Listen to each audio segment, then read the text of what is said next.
Ospreys today came out and came to Thomond Park, and they did a number on us, and they managed to get over the line. And unfortunately, we take our hats off to them and wish them all the best, and we see them again. Have you any doubts or worries about the scrum? Because when BJ came on, it appeared to get better, and then all of a sudden we were pinged 3 or 4 times, either freeze or whatever. Yeah, it's bizarre. I don't know. Last couple of weeks our scrum has been going one way, and that's forward. And I don't see why next week or in 3 weeks' time when we play Aroni again, it can't be the same. Decisions are something that one person's decisions are something that I can't tell you, and I'd like to have a chat with him and see what they're about. But he obviously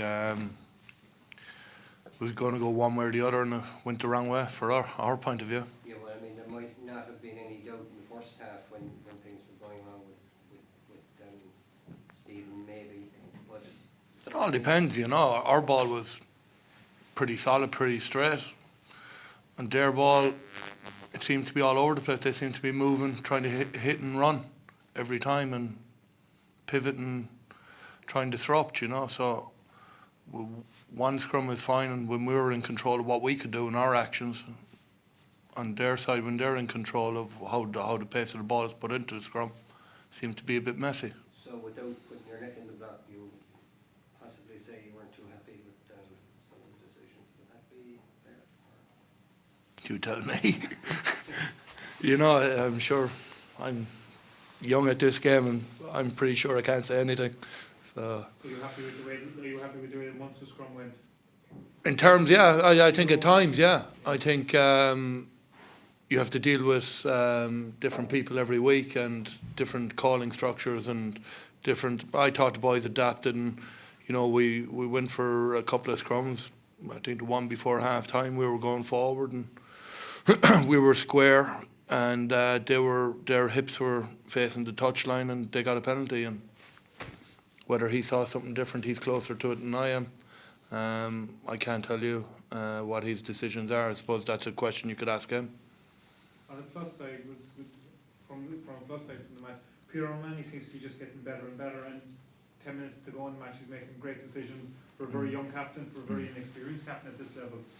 Yeah, but you have to understand Peter has been one of the top Irish players in all his age grades coming through, and captain of the majority of them on his way through. So it's you'd like to think it's a progression, but it's a progression earned through hard work and respect from his senior players, that everybody rallies around Pete and gives him a good dig out. But it's easy to dig a fellow out that's making 10-15 yards and carries and being aggressive at breakdown, excellent in defence, and a solid performer. Everybody gets behind him, and it's himself. I thought Dave O'Callaghan was outstanding out there tonight. His first competitive start.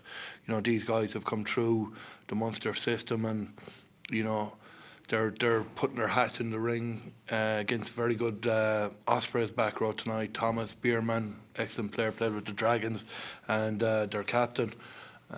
So to go up against that quality of opposition and come out, I believe, on top in that back row battle, says something about the lads. And say we know you would have wanted 6 and 6 and ended up with 4 and 6. What needs to be fixed the next time you run out? I think there's a contrast between the Edinburgh game and this game in terms of it. In Edinburgh, we've had a lot of possession and a lot of territory, and we didn't capitalise.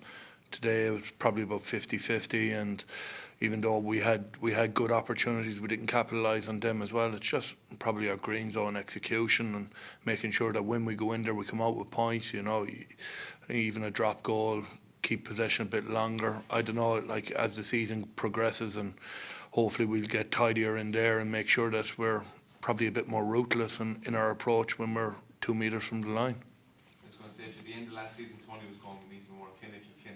Is that just kind of inexperience in some points, or maybe? It wouldn't be an experience. I think when you go through the end of the game, there you'd Marcus Horn, you'd Foggs, you'd BJ, Miko, Nags, Dave, Pete, and Nyler. So you know, there's one or two young lads there, but they're all in their second, third season in it, and they've been around long enough, listening to the senior players and listening to the coaches, and you know, when you're in that area of the pitch, you try and get out of there with a minimum of 3 points. Unfortunately for us tonight, we didn't get that. We had a few soft turnovers there, and avid against a very strong defence. But hopefully, as we progress through the season, you know, we can capitalise on that.